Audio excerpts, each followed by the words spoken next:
Good morning, মোৰ চেনেলটোলৈ আপোনালোকক স্বাগতম। এতিয়া ৰাতিপুৱা 2:30 বাজিছে। বানপানীয়ে আমাৰ ঘৰটোৰ অৱস্থা কি কৰিলে চাওঁ আহক। পলস নোসোমাবৰ কাৰণে চেষ্টা কৰিছিলোঁ, নাই নোৱাৰিলোঁ। বানপানী আহিলে আমাৰ কেনেকুৱা মেজিক হয় চাওঁ আহক।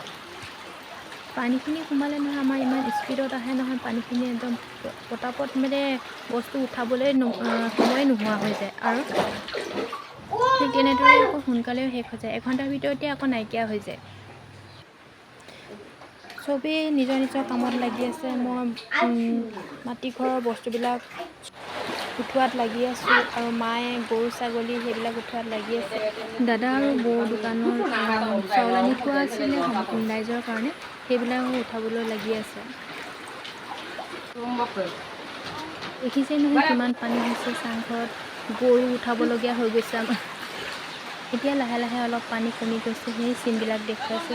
দেখিছেই এঘণ্টাৰ ভিতৰতে আমাৰ পানীখিনি শেষ হৈ যায়। আজি আৰু আমাৰ হোৱা নহ'ব আৰু, গোটেই দুখীয়াৰ দুখ নুগুছে বুলি যে কয় যে সেয়াই আমাৰ।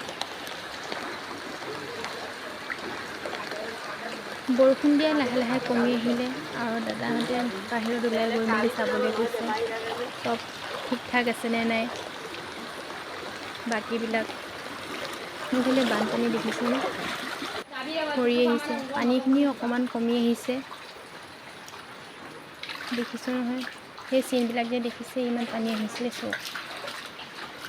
এতিয়া পানীখিনি ওলাই গৈছে নিজে নিজে। আমাৰ বেছিকৈ সময় নাথাকে পানী আহিলে, মানে এঘণ্টামান থাকে, কোনোৱে গমেই নাপায়। যাৰ ঘৰত সোমাই তাহাঁতে গম পায়। আমাৰ গাঁৱৰ চবৰ ঘৰতে নোসোমায়, আমাৰ ঘৰৰ ওচৰৰ 3-4 ঘৰমান ঘৰতহে সোমায় অকল পানী। মায়ে চিঞৰি আছে কুকুৰাটোৰ কাৰণে, চিন্তা কৰি আছে কুকুৰাকেইটা কি হ'ল বুলি। ভিতৰত পানী অকণ কমিলে, বাহিৰত এতিয়াও পানী দেখিছে নহয় কিমান আছে। এতিয়া পানীখিনি কমি আহিছে। ভাল লাগিলে মোৰ চেনেলটো ছাবস্ক্ৰাইব কৰি দিব।